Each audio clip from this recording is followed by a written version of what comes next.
கல்வித்துறையை சீரழித்து விட்டார்கள். கல்வித்துறை, நம்ம பிள்ளைங்களாம் படிக்கணும், நமக்கு ஆசை. நான் படிக்கலையா, நான் ஏதோ விவசாயம் பண்ணிட்டேன், என் பிள்ளை என் பொண்ணு படிக்கணும்னு அந்த ஆதங்கம் உங்கள் எல்லாருக்கும் இருக்கும், எல்லாருக்கும் இருக்கும், அந்த ஆதங்கம் இருக்கு. ஆனால் ஸ்டாலின் அவர்கள் என்ன பண்றாரு தெரியுமா? இன்னைக்கு நீங்க உங்க பிள்ளைகள் படிக்கின்ற அரசு பள்ளிக்கூடங்களை மூடி வருகிறார், மூடிக்கொண்டிருக்கின்றார்கள் இந்த திமுக ஆட்சியில். படுபாவிங்களா, ஒரு பள்ளிக்கூடம் கட்டுறதுக்கு எவ்வளவு கஷ்டம். கட்டுறது பெருசு இல்ல, பில்டிங் கட்டுறது பெருசு கிடையாது.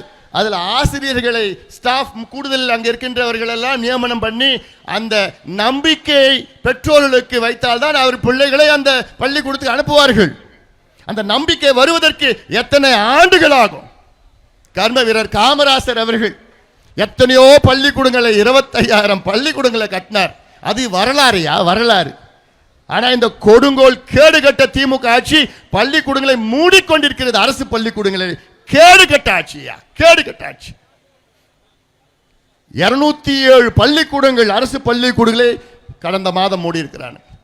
இது எவ்வளவு பெரிய பாவம், எவ்வளவு பெரிய துரோகம், தமிழக மக்களுக்கு எவ்வளவு பெரிய துரோகம். தமிழ்நாட்டில் 4000 அரசு பள்ளிக்கூடங்களில் எத்தனை ஆசிரியர் தெரியுமா இருக்கிறாங்க? ஒரே ஒரு ஆசிரியர். 5வது வரைக்கும் இருக்கிற பள்ளிக்கூடம் 4000 பள்ளிக்கூடம், அதுல ஒரு ஆசிரியர். அப்புறம் ஒரு ஆசிரியர் வச்சு எப்படியா நீங்க பாடத்தை நடத்துவாங்க? இவங்க என்னத்தையா கல்வி கத்துக்குப்பாங்க? 1 லட்சம் வகுப்பறையில் ஒரே ஒரு ஆசிரியர் கூட கிடையாது. எவ்வளோ? 1 லட்சம் வகுப்பறைகளில் ஒரு ஆசிரியர் கூட கிடையாது. அப்ப இதுவாயா ஆட்சி? இதுவாயா நிர்வாகம்?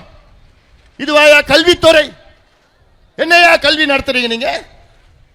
அதே போன்று 10,500 உதவி ஆசிரியர்கள் இருக்கின்றார்கள்.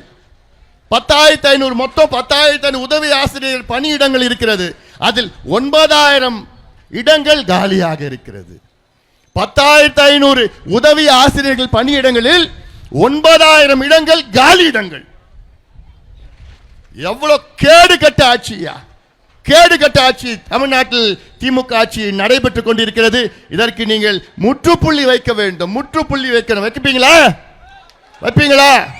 என் தம்பிகளை, என் தம்பிகள் முடிவு செஞ்சா போதும், என் தங்கைகள் முடிவு செஞ்சா போதும். இதெல்லாம் நிச்சயமாக ஆட்சி மாற்றத்தை தமிழ்நாட்டிலே உறுதியாக நடைபெற்று ஆக வேண்டும்.